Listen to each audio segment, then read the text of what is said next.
자, 교재는 391페이지 5번 강제집행 면탈죄입니다. 자, 이 강제집행 면탈죄는요, 강제집행을 면탈할 목적을 요하는 목적범이라는 거 기억을 해두시고, 행위태양은 은닉, 손괴, 허위양도, 허위채무부담, 이 네 가지 암기하세요. 네 가지 꼭 암기를 하시기 바랍니다. 행위태양이 이 허위양도입니다. 다음 허위채무부담, 따라서 진실한 양도이거나 진실한 채무를 부담했을 때는 본죄가 되지를 않습니다. 자, 이 죄는요, 자, A라는 채권자가 있고 B라는 채무자가 있는데요. 뭐 채권자가 한둘은 아닐 거예요. 채권자가 여러 명일 텐데 그 편의상 제가 한 명이라고만 적었습니다. 채무자 B가 채무를 갚지 않기 때문에 A는 소송을 걸었을 것이고 승소 판결을 얻어냈고 결국 강제집행을 할 겁니다. 그래서 B의 재산에 대해서 강제집행을 할 기세를 보인단 말입니다. 기세를 보일 때 B가 이 재산을 숨겨요. 어떻게? 밑에 나와 있죠? 은닉, 손괴, 허위양도, 허위채무부담 네 가지 중에 하나를 해서 채권자를 해한자 했지만 이 해했다는 것은 추상적 연범입니다. 그래서 해할 우려만 있어도 기수가 돼버리죠. 자, 됐나요? 자, 이 본죄는 말씀드렸듯이 미수 처벌정이 없고 강제가 있는 범죄는 친족 상도례가 적용되지 않는다 했습니다. 자, 객체는 재산인데 재산 속에는 권리도 들어와요. 뒤에 판례 나오겠지만 채권, 특허권, 신용, 실향권 포함된다. 이 재산은요, 이 채권자 A가 B가 채무를 갚지 않기 때문에 소송을 건다 했죠. 민사소송을 통해서 승소 판결을 얻어낸다 했죠. 그래서 저 재산은 민사집행법상의 강제집행 대상이 될 수 있어야 됩니다. 또 재산은 채무자의 재산에 국한한다는 걸 꼭 좀 기억을 해두시고, 따라서 이 계약명신탁 배웠죠? 이 명의신탁자의 부동산은 대외적으로 이것이 자기 명의로 되어 있지 않기 때문에 객체가 되지를 않습니다. 요 신탁자 재산 안 된다는 거 기억을 해두시고 판례 나올 겁니다. 자, 판례 보시죠. 자, 객체는 채무자 재산 중에서만 돼요. 동그라미 치시고 그리고 민사집행법 밑줄 쫙 끄시고. 됐죠? 다음 페이지. 자, 객체 되는 거 빨간색으로 특허 동그라미, 신용 신한 동그라미 숨기면 이 강제집행 면탈죄가 됩니다. 객체는 장래의 권리도 돼요. 동그라미 치시고. 자, 밑에 판례 배당금 지급 채권이죠? 채권도 됩니다. 채권 동그라미 치시고 다 됩니다. 자, 다음 페이지. 다음 판례. 자, 파란색 들이시고. 자, 보전 처분 단계에서의 가압류 채권자의 지위. 채권자 지위라 했습니다. 지위 세모 치시고. 이 판례 많이 나왔어요. 이 지위는 객체가 되지 않는다. 끊고 이는 가압류 채무자가 가압류 해방금을 공탁한 경우도 마찬가지다. 이 지문도 올해 경찰 시험에 나왔습니다. 봐두시고요. 자, 밑에 판례. 자, 2번 볼 텐데요. 자, 쭉 읽어보시고 마지막에 공사가 중단되었다 세모를 칩니다. 이거 왜 안 되죠? 이것은 이 짓다가 만 거 있죠? 짓다가 만 거. 이 짓다가 중단한 거. 짓다가 만 것은 객체가 될 수 없어요. 정리하시고. 자, 그 밑에 요 판례 3번 아주 중요합니다. 계약명신탁 나와 있죠? 그쵸? 계약명신탁에서 여기 알지 못한다. 이게 무슨 말이죠? 요게 선이란 말이고요. 그 다음에 알았다는 것이 이제 악이란 말이에요. 그렇죠? 그러니까 선악불문이든 간에 어느 경우이든지 간에 당해 부동산의 소유권은 매도인이 부담한다. 맞아. 다시 한번. 여기 알지 못할 때 선을 잃을 때는 우리 수탁자가 소유자 된다 했고요. 그렇죠? 알았을 때는 매도인이 보유한다 그랬어요. 따라서 어느 경우이든지 간에 누군 아니다? 그렇죠. 신탁자는 소유권자가 될 수가 없어요. 맞죠? 선이라면 수탁자 소유고 악이라면 매도인 소유였기 때문에 어느 경우든지 신탁자는 소유가 되지 않는다. 따라서 자기명으로 되지 않기 때문에 이 부동산은 결국 이 신탁자라는 경우는 자기 소유가 될 수가 없다. 어떤 경우이든 간에. 그래서 결국은 뭐다? 강제집행만들죄의 객체가 될 수가 없다. 우리 앞에서 배우죠? 1번 어떤 경우이든 간에 자기 소유가 아니기 때문에 권리행사방해죄 판례 배웠죠? 거기의 객체도 될 수 없을 뿐더러 두 번째 이 사건에서 보았듯이 강제집행면탈죄의 객체도 안 된다. 이 판례가 아주 중요하다고. 됐죠? 그래서 이 그 부동산은 결국 신탁자에 대한 관계에서 이 신탁자에 대한 관계에서는 뭐가 아니다? 강제집행면이나 보존처분의 대상이 될 수 없다는 말은 신탁자에 대한 관계에서는 강제집행면탈죄가 되지를 않는다. 이런 말입니다. 자, 됐고. 계약명신탁에서 신탁자만 나오면 정리하세요. 이 두 가지는 안 된다고요. 자, 다음 페이지. 자, 행위는 4가지라 했습니다. 자, 파란색을 들어보시고요. 자, 채권자의 지위에 있으면서 가압류 집행 해제를 신청했다. 해제 신청 세무 치시고. 그래서 지위를 상실하는 것은 행태 4가지 중에 어느 하나도 아니기 때문에 죄가 되지 않는 겁니다. 그래서 제가 그 4가지를 외우라 그랬습니다. 자, 은닉이라 하는 것은요, 소재를 불명 밑줄 그시고, 소유관계를 불명 밑줄 그시고, 둘 중 안에 하나를 하면 은닉이 되죠. 자, 밑에 얘가 판례인데요. 금전 등록기 사업자 이름을 바꿨다. 요거 은닉으로 봅니다. 그 다음, 사업자 이름을 바꿨다. 모 소유로 사칭을 했다. 선순위 가등기권자 앞으로 등기를 마쳤다. 이런 것들이 은닉으로 부르는 것이기 때문에 이 본죄가 되죠. 자, 분명히 제가 허위 양도라 했어요. 허위 양도이기 때문에 진실한 양도일 때는 죄가 되지 않는다. 밑에도 진실한 채무를 부담했을 때는 죄가 되지 않는다 했습니다. 자, 판례 나오죠? 자, 이 강제집행면탈죄의 허위 양도는 뭐뭐를 말하는 것이므로 진실세무 치시고 안 된다. 밑에도 진의 세무 치시고 안 된다 이 말이에요. 그 다음 밑에 진실한 채무 부담은 안 된다 했죠. 따라서 장래에 발생할 특정의 조건부 채권, 장래에 발생할 특정의 세무 치시고 그것은 밑에 진실한 채무를 부담하는 것이기 때문에 허위 채무 부담이 아니므로 죄가 되지 않습니다. 자, 추상적 연범이기 때문에 해할 위험성만 있으면 기수가 된다고 했어요. 그리고 해할 위험성이 있는지 없는지는 항상 행위 당시 동그라미 일놓고 판단한다. 자, 목적 달성 여부 필요 없어요. 아시겠죠? 목적범 100% 그렇습니다. 목적 달성과 기수 여부는 상관이 없어요. 자, 위태범이기 때문에 밑줄 그시고 빨간색으로 위험 동그라미 있으면 기수가 됩니다. 결과범 아니죠. 그래서 채권자를 해야 하는 결과가 야기될 필요가 없어요. 결과 X 하시고 어떤 이득을 취해야 한다. 밑줄 그시고 X 필요 없어요. 왜? 위험범이기 때문에. 자, 됐죠? 다음 페이지. 자, 위험범이기 때문에 자, 빨간색으로 똑같습니다. 해할 위험 동그라미. 그러면 기수가 되죠. 자, 파란색으로 역시 마찬가지로 결과범 아닙니다. X 하시고 그 다음 이득을 취한다. X 하시고 똑같아요. 앞에 질문이랑.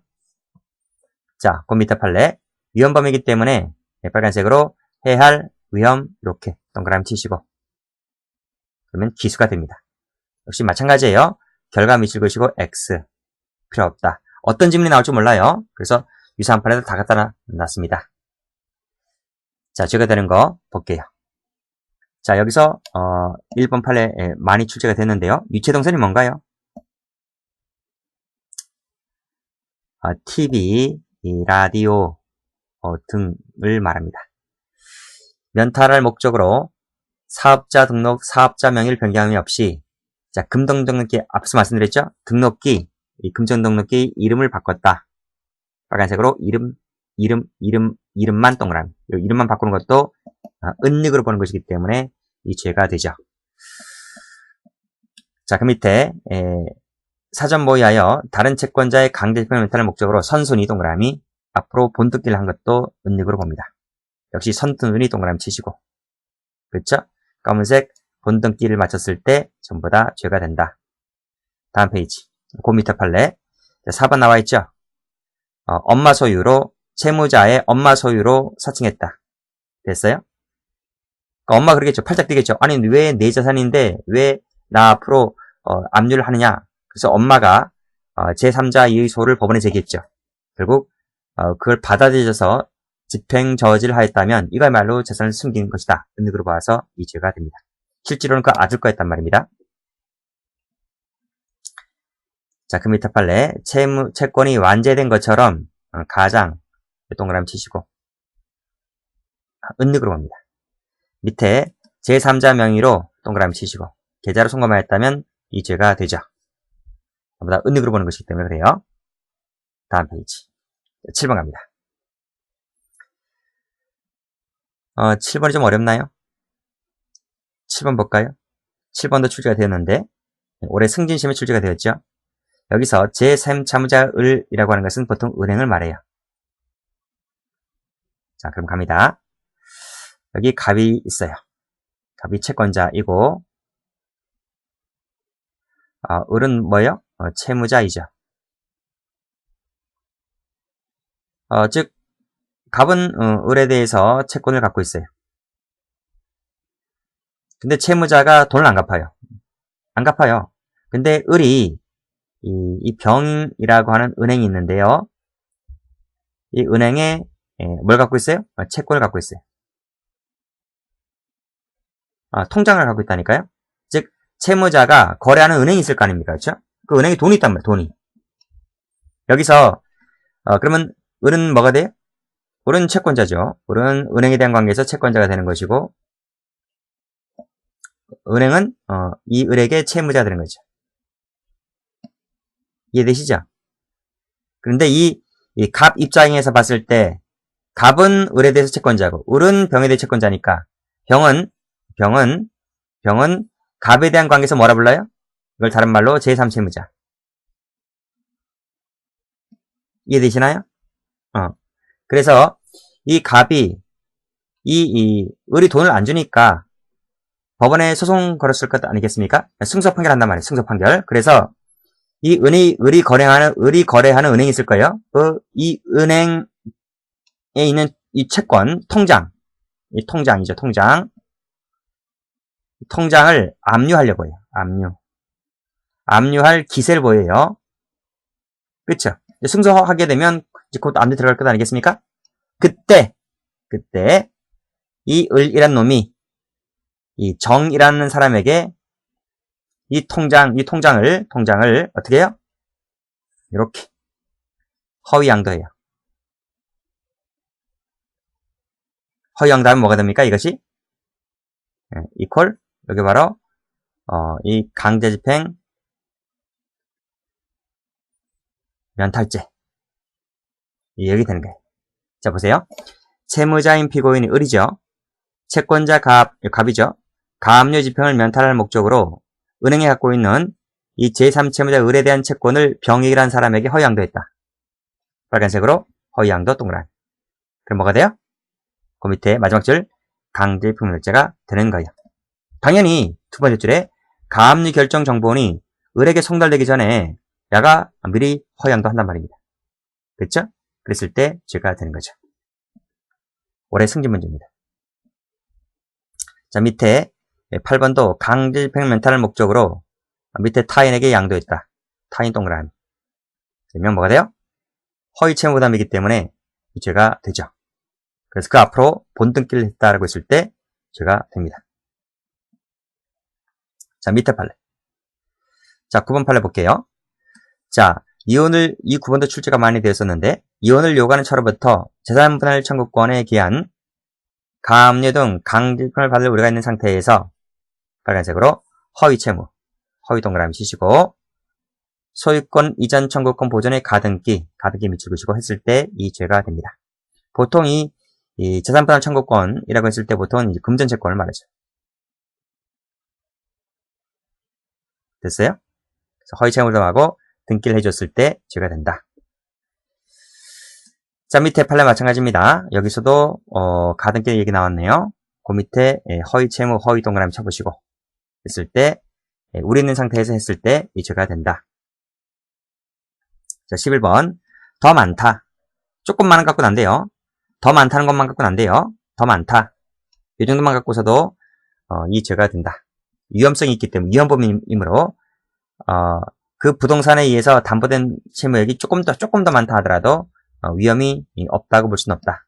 여전히 위험은 존재하는 것이기 때문에 죄가 되겠다. 이런 말이죠.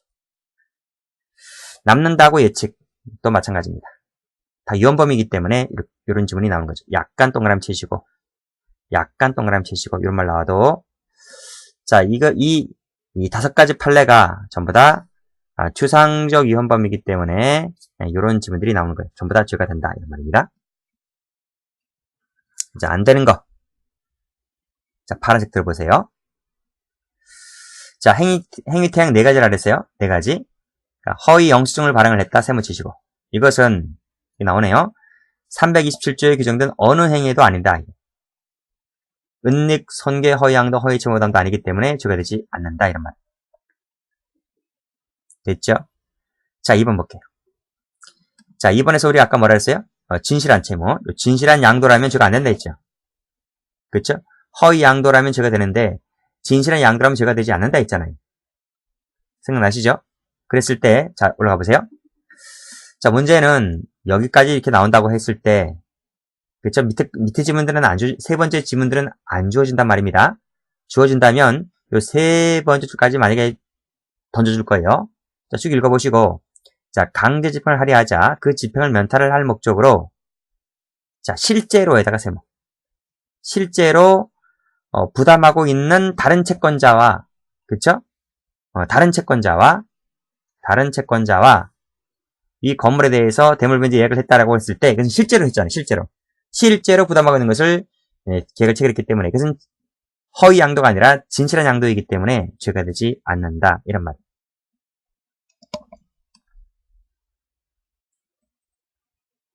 됐죠?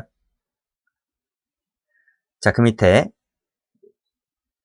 자, 여기서 요 피고인 및 공소의 값 밑줄 그시고 요것이 채수탁자입니다. 일단 필기를 해두시고요. 그 다음에 교회 소유라 그랬는데 그것이 신탁자예요. 됐어요? 자, 이 강제집행 우려가 있자 교회 건축위원회에서 피고인 및 갑에 대한 명신탁을 해지 세무 하고 그 다음에 공소의 을 등 5명 앞으로 명신탁 하기로 결정하고 매매를 원인으로 뭐뭐 했다고 했을 때 이것은 정당한 권리 행사다. 즉 진실한 정당한 권리 행사이지 허위 양도가 아니고 정당한 양도이기 때문에 이것은 이 본죄가 되지를 않는다. 이런 말입니다. 됐죠? 출제가 뭐 된 적은 없어요. 근데 출제가 되었다면 1번이 좀 출제가 되었고 그 다음에 2번, 3번은 출제가 되지 않았습니다. 자, 4번 볼게요. 자, 제3자명이 되어 있네요. 자, 제3자명으로 됐던 그 사업자 등록을 또 다른 제3자 세무 치시고 변경했다는 것만 갖고서는 죄가 되지 않는다. 왜 그럴까요? 나오네요.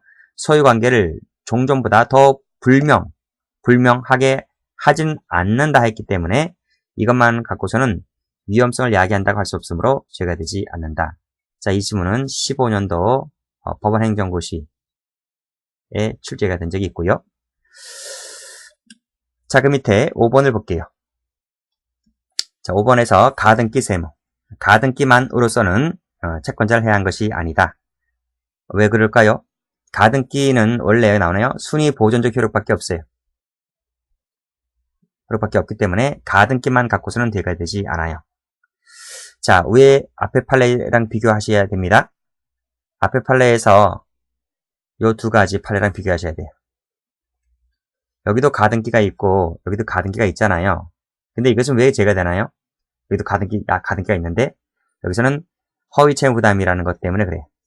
요 지문 때문에 요건 죄가 되는 거예요. 다시 와보세요. 여긴 가등기밖에 없잖아요. 그렇죠? 그래서 이렇게 한번 정리 한번 해볼게요. 자, 가등기 관련입니다. 자, 부동산일 때는 가등기, 본등기를 하지 않고요. 가등기만 했을 때는 죄가 되지 않아요. 가등기만 갖고서는 순위 보존적 효력 1순위, 2순위밖에 정해지지 않기 때문에 요 가등기만 했다고 해서는 죄가 되지 않는단 말입니다. 그러나 금전채권일 때에는 특히 그것이 재산분할 청구권 같은 경우처럼 이 가등기를 했을 때는 이 자체만 갖고서도 죄가 돼요. 그래서 부동산일 때와 금전채권일 때랑 좀 구별해서 정리를 해두시면 될 것 같아요. 자, 가보시면 자 밑에 6번이 아주 중요하죠. 가압류에는 처분 이 금지 효력이 있다는 것인데 자, 이 지문이 뭔지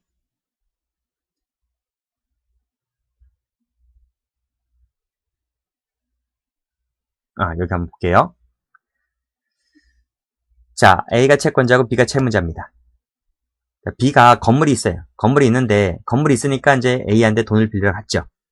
그래서 A는 그 건물을 믿고 돈을 빌려줬어요. 근데 B가 돈을 안 갚아요. 안 갚기 때문에 A는 B 몰래 법원에 가서 이 건물 채무자 소유의 건물에 대해서 가압류를 확 해버리는 거예요. 가압류를 해버리게 되면 무슨 효력이 있다고요? 처분 금지적 효력이 있단 말이에요. 그러니까 B는 이 건물을 처분하고 싶어도 처분을 못하는 거예요. A가 가압류를 해버렸기 때문에. 됐습니까? 따라서 B가 이 재산에 대해서 자기 건물인 재산에 대해서 C한테 매도했다 할지라도 효력이 없어요. 왜? 가압류를 해버렸기 때문에. 또 C가 이 건물을 다시 한번 D 앞으로 허위 채무 부담했다 하더라도 전부 다 무효, 다 효력이 없는 거예요. 왜? 처분 금지적 효력 때문에. 따라서 B가 C 앞으로, C가 D 앞으로 이렇게 했다 할지라도 A 채권은 손해가 날 염려가 없는 거예요. 그게 가압류 성질 때문에 그런 거예요.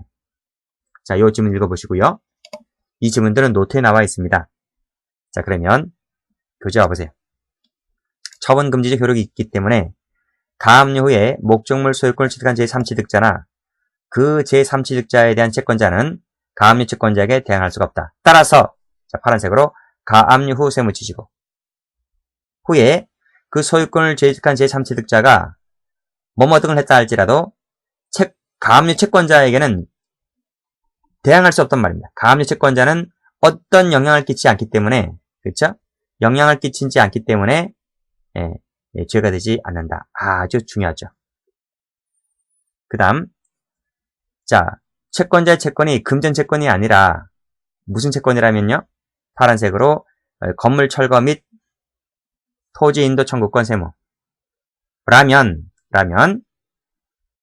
채무자가 그 제3자에게 허위의 금전 채무를 부담했다 할지라도 또는 근저당 설정을 경리했다 할지라도 이것만 갖고서는 죄가 되지 않는다.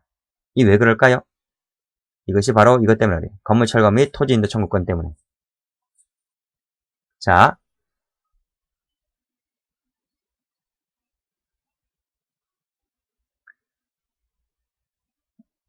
노트 펴볼까요? 여기 채권자가 있고 채무자가 있네요. 자, 채무자가 건물 토지를 갖고 있어요. 채권자가 이 건물 토지에 대해서 건물 철거 및 토지 인도 청구권을 갖고 있단 말입니다.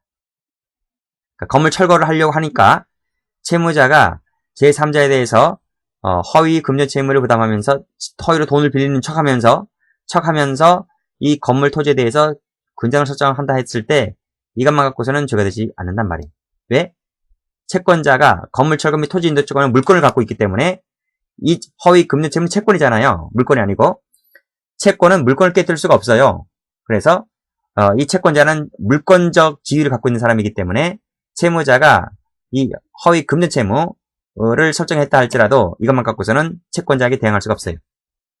채권자는 이 채무자가 제3자 앞으로 이걸 했다 할지라도 채권을 손실당할 위험자가 없기 때문에 이것만 갖고서는 죄가 되지 않는다. 이런 말입니다. 자, 정리하시고요. 출제가 된 적이 있죠. 그 다음 재산이 억수로 많아요. 즉 집행을 면탈을 할 목적으로 재산을 허위 양도한 적은 있었지만 그걸 양도했다 할지라도 이 사람 재산이 억수로 많아요. 충분한 재산이 있었다면 이것만 갖고서는 해하지는 않는다. 그거에서 앞에 페이지랑 좀 구별해서 정리를 해두시도록 하고 다음 페이지 역시 마찬가지입니다. 충분한 세무, 훨씬 상회한다 세무 이런 말 나오면 이것만 갖고서는 죄가 되지 않는다는 거죠. 자, 행위사항 볼게요. 강제 집행을 받을 위험성이 있는 객관 형태가 존재를 해야 된다. 여기서 강제집행을 면탈하는 상태라 하는 것은 빨간색으로 민사소송법. 이 개정됐습니다. 옛날에는 민사소송법이었지만 오늘날은 민사집행법입니다. 그러니까 옛날 판례니까 민사소송법 동그라미. 에서 강제집행이나 이에 준용하는 가압류, 가처분 등을 당할 염려가 있는 상태를 말한다. 자, 그 다음 제기하거나 추상적인 연범이기 때문에 제기할 태세를 보인 경우도 된다. 됐고 기출문제집은 나오면 틀려요. 그 다음 자, 이 강제집행의 범위인데요. 이 범위는 민사집행법만 돼요. 따라서 형소법 X, 국세징수법 X는 안 된다. 왜 그럴까요? 개인의 재산권에 관련된 것이기 때문에 개인적 법이죠. 개인적 법이기 때문에 국가적 사회적법은 나올 수가 없어요. 안 된다. 자, 밑에 판례 보시면 첫 번째 판례 민사집행법 동그라미만 된다. 밑에 국세징수법 밑줄 그시고 X 안 된다. 됐죠? 자, 밑에 판례 또 나왔네요. 자, 민사집행법 중에서 강제집행, 그다음 가압류, 가처분만 된다. 요것만 돼요. 자, 밑에 거 담배권 실행을 위한 경매는 안 돼요. 밑줄 그시고 X. 왜 그런가 알 필요 없습니다. 그냥 영어 단어처럼 외우시는 게 제일 빨라요. 이거 일일이 설명하다가는 시간만 잡아먹어요. 여러분이 민사집행법까지 펴볼 이유는 없으니까 그냥 된다 안 된다만 정리하시고 외워 제끼는 것이 제일 빠르다고요. 자, 밑에 판례. 여기서 강제집행에는 빨간색으로 의사의 진술에 가름하는 판결 동그라미 요건 포함되는데 그쵸? 포함되고 그리고 위헌범위이기 때문에 발동될 수 있으면 부족하다. 자, 이 강제집행의 범위 속에는 빨간색으로 소유권 이전 등기 절차 이행에서 자, 이행에다 동그라미. 이 소유 종류가 많아요. 소유 종류가 많은데 그 중에 이행에서도 포함된다. 또 출제된 적이 있었고. 정리하세요. 민사집행법만 된다. 국세 안 되고요. 민사집행법 중에서 강제집행, 가압류, 가처분만 된다. 그리고 의사의 진술에 가름한 판결만 된다. 또 포함된다. 그 소 중에서 이행에서도 포함된다. 이런 식으로 정리하시면 될 것 같아요. 당연히 채권 존재에는 성립 요건이겠죠. 그렇죠? 채권자, 채무자 사이에서만 인정되는 것이기 때문에 채권 존재가 인정되지 않을 때에는 세무 치시고 적용되지 않는다. 다음 페이지. 자, 위헌범위라 했습니다. 따라서 빨간색으로 기세 동그라미. 기세를 보일 때 숨기면 허위 양도하면 이 죄가 되죠. 18억 원 정도 채무 초과 상태에 있었는데 부도가 났습니다. 다음날 채권자들이 달려오겠죠. 그때 빼돌리면 죄가 됩니다. 채권은 조건부 채권도 됩니다. 조건부 동그라미 치시고 그래서 327조 소정의 4가지 행위 중에 하나를 했다면 이 죄가 된다는 거죠. 끊고 그 후는 상관없어요. 그 후는 기수된 이후입니다. 기수가 된 이후에 불성치가 되어서 소멸되었다 할지라도 기수 이후에는 빠꾸 후지는 없다 했습니다. 이미 성립한 죄에는 하등 영향을 끼치지 않는다. 다음 페이지, 다음 판례. 자, 위에서 보았을 때 기세를 보인다라고 했을 때는 왜 승소 판결을 얻어내면 곧장 그 다음에 강제집행할까 나르겠습니까? 그때 빼돌리면 죄가 되는 거예요. 근데 그것이 아니라 머지않아라고 하는 것은 바로 기세를 보이는 것이 아니기 때문에 여기 나오죠. 기세를 보이는 것이 아니기 때문에 이것만 갖고서는 죄가 되지 않는다는 거예요. 이것도 안 됩니다. 후일 안 주니까 후일 강제집행을 받을지도 몰라. 저쪽에서는 소도 제기 안 했는데요. 언젠간 할 거야. 미리 빼돌리는 것은 죄가 되지 않는 거예요. 자, 이행기가 도가 되었다. 그쵸? 안 되고요. 상계 효력이 발생한 시점, 상계 효력이 발생해야 됩니다. 근데 시점 이후란 말입니다. 이후에 있을 때는 채권 존재가 인정되지 않기 때문에 그때는 죄가 되지 않는 거예요. 됐죠?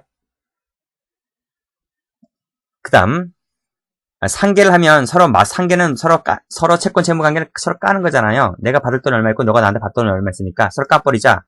까버렸을 때는 서로 채권 존재하지 않는 거잖아요.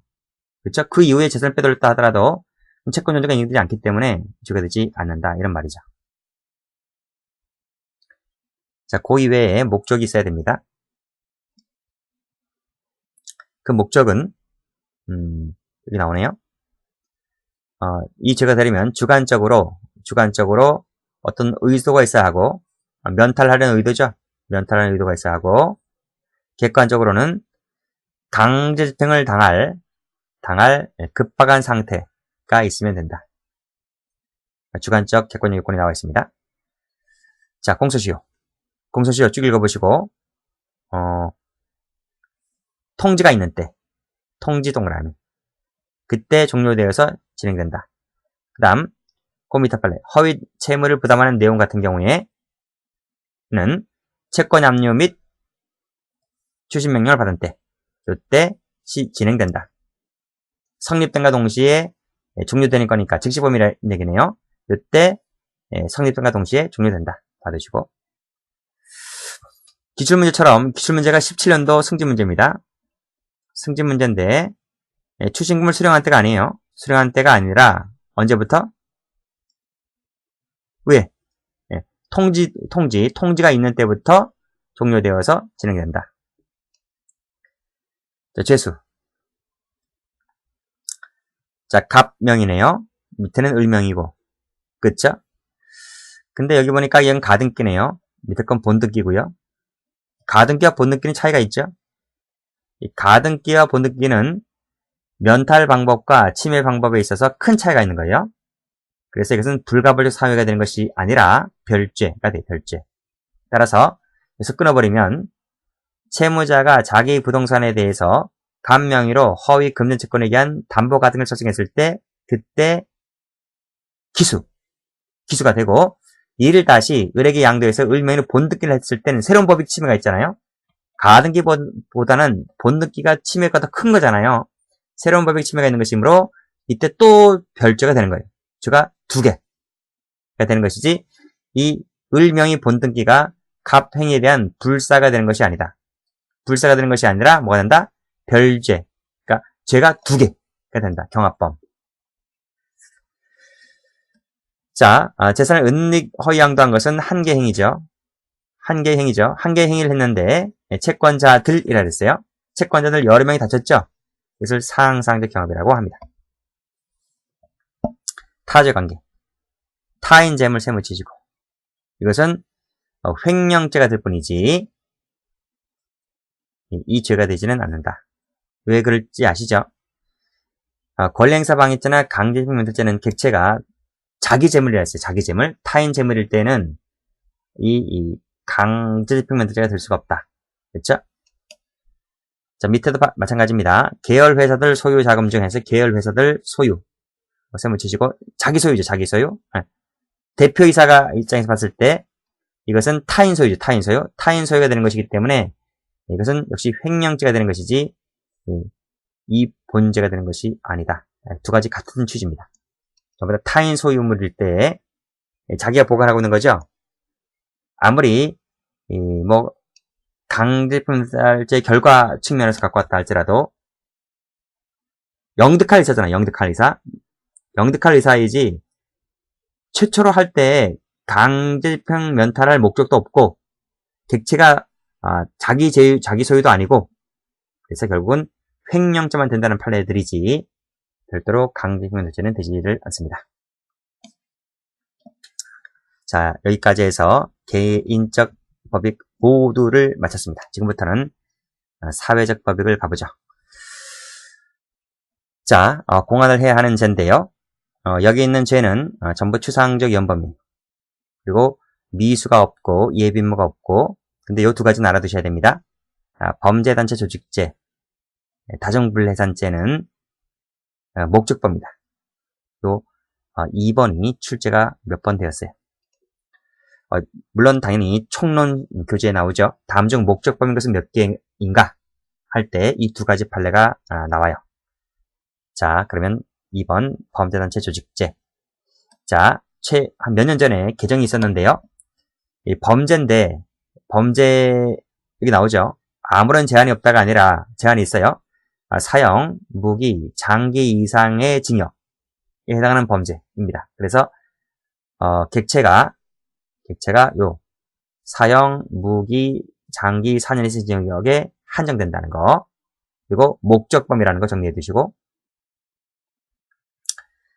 그 다음 조직하면 기수, 가입하면 기수, 활동하면 기수, 즉시범위니까 됐어요? 그 목적한 죄의 정한형으로 처단한다. 끊고 그 다음 감경할 수 있다는 거예요. 이걸 임의적 감경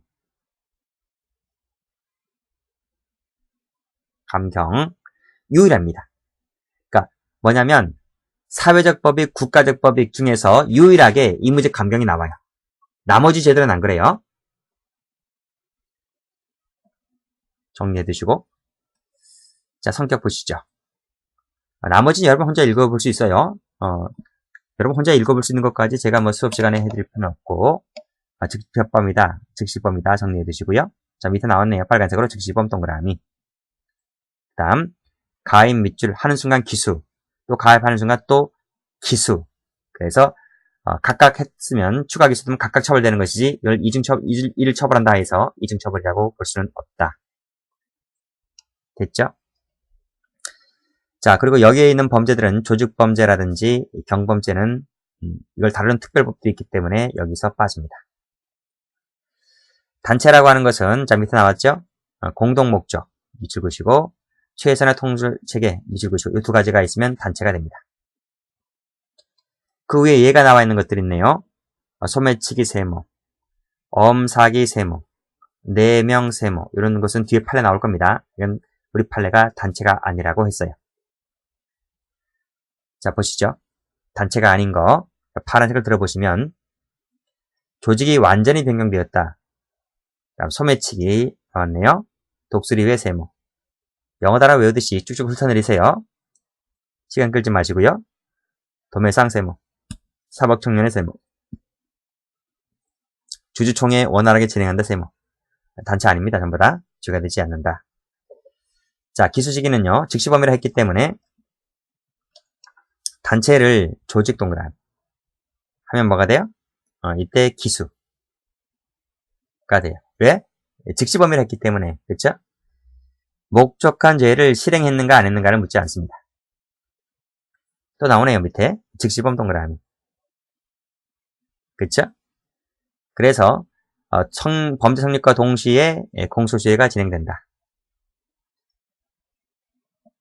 됐고 밑에 반드시 단체의 명식이나 강령이 명확하게 존재할 필요가 없고 뭐 가입식 같은 특별 절차 필요 없고 단체의 명칭이나 강령 필요 없고 절차도 필요 없다.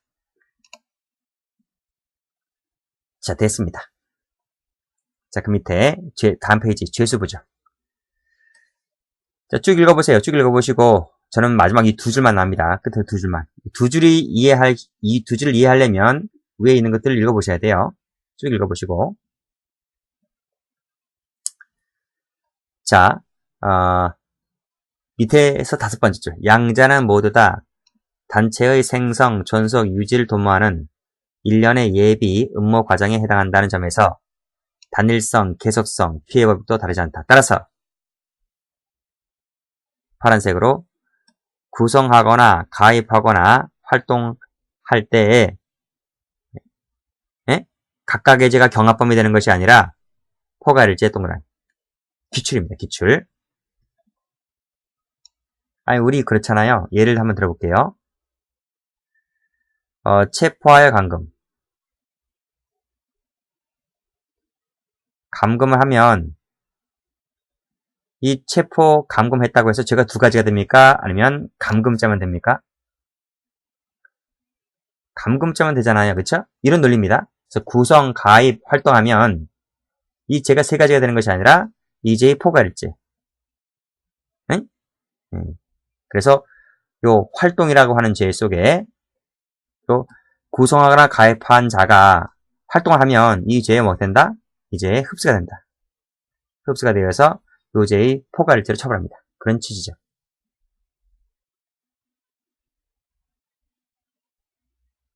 그렇게 나오죠? 여기 나오잖아.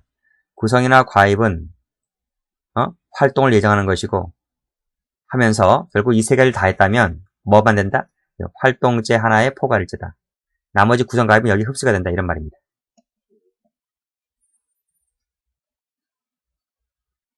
기출됐어요. 정리해 두시고. 자, 활동이라 보는 거. 자, 이 죄가 되려면요. 활동이 나오죠. 조직적, 집단적 의사결정에 의해서 행하여지는 범죄단체, 집단의 존속 유지를 지향하는 이런 적극적인 행위만을 말한다. 됐어요? 싸움에 대비한 거, 조직들이 폭력적으로 처벌됩니다. 그게 아니라 파란색으로 줄바따 세무, 회의식 참석 세무, 병풍 역할 세무, 적극적인 소극적 세무, 회식 세무, 경조사 모임세 이런 것들은 일본에 나와 있는 범죄단체 집단의 존속 유지를 지향하는 적극적 행위가 아니기 때문에 폭력적으로 처벌할 수가 없다 이런 말이죠.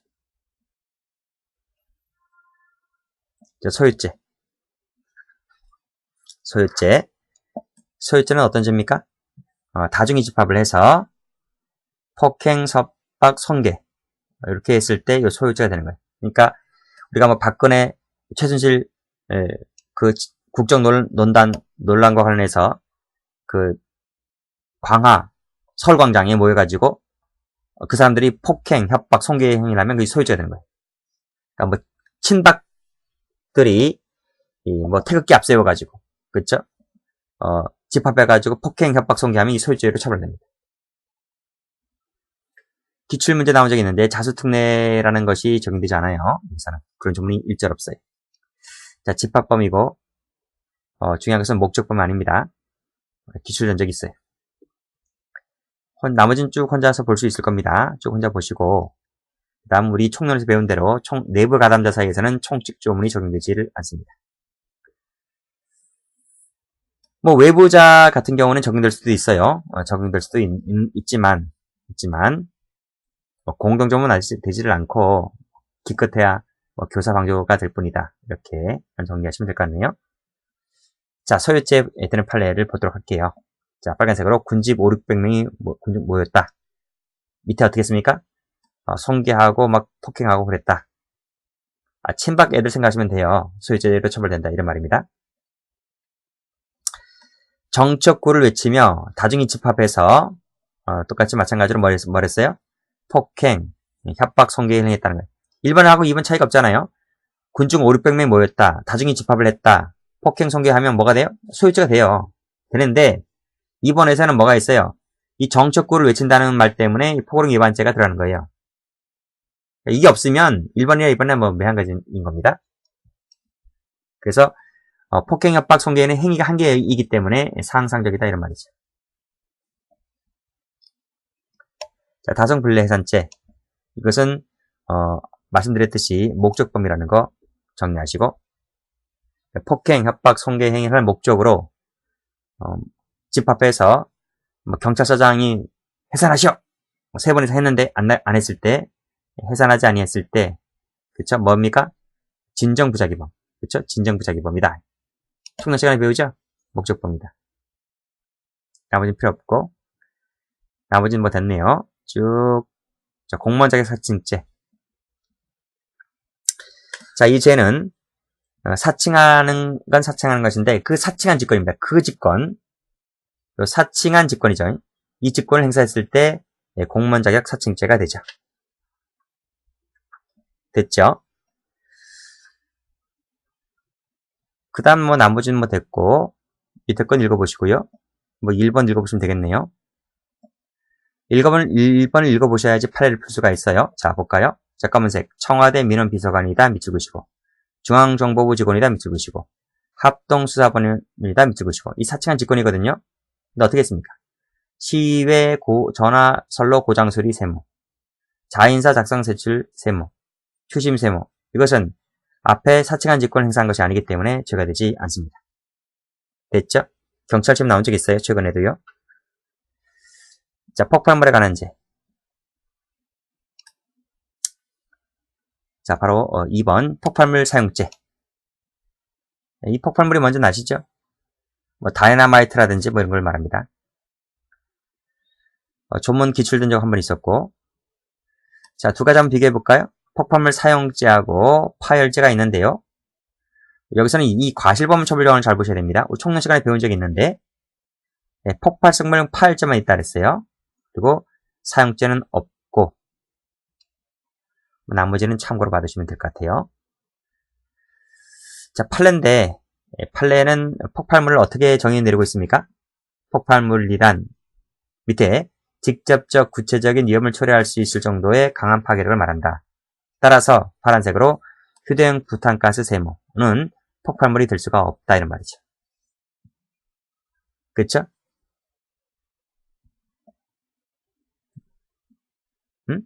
폭발성 있는 물건으로 보지만 폭발물은 아니다.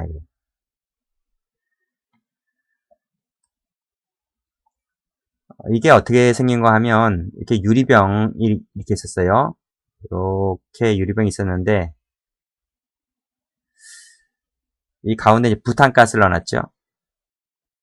이렇게 부탄가스가 있었는데 이제 부탄가스가 이제 움직이지 않도록 하기 위해서 양쪽에다가 찰흙, 진흙을 이렇게 발랐어요. 발라서 이것을 고정시켰던 거예요. 고정. 움직이지 않도록 고정을 시켜놓고 사물함이죠. 이렇게 사물함에다가 넣고 나오죠. 여기 화약을 채운 다음에 타이머 시계가 착각 들어가다가 이제 팡 터지는 거죠. 터지는 건데 뭐 우리가 영화 다이 하드에서 나오는 것처럼 뭐 건물 한 채가 무너진다 이런 정도가 아니고 사물함의 이제 문짝만 찌그러질 정도의 약한 파괴력이 있다는 겁니다. 그랬을 때 이것은 폭발물을 볼 수가 없다고 한 판례죠. 한 번 나온 적이 있어요. 자, 나머지 것은 뭐 됐고요. 그 다음에 요거 하나만 봐둘게요. 폭발물 같은 경우에는 예비무 선동죄가 있다는 거예요. 이 세 가지 유일합니다. 예비무 선동을 처벌하는 형법상 유일한 죄이다. 선제는 없고 됐죠? 여기까지 하겠습니다.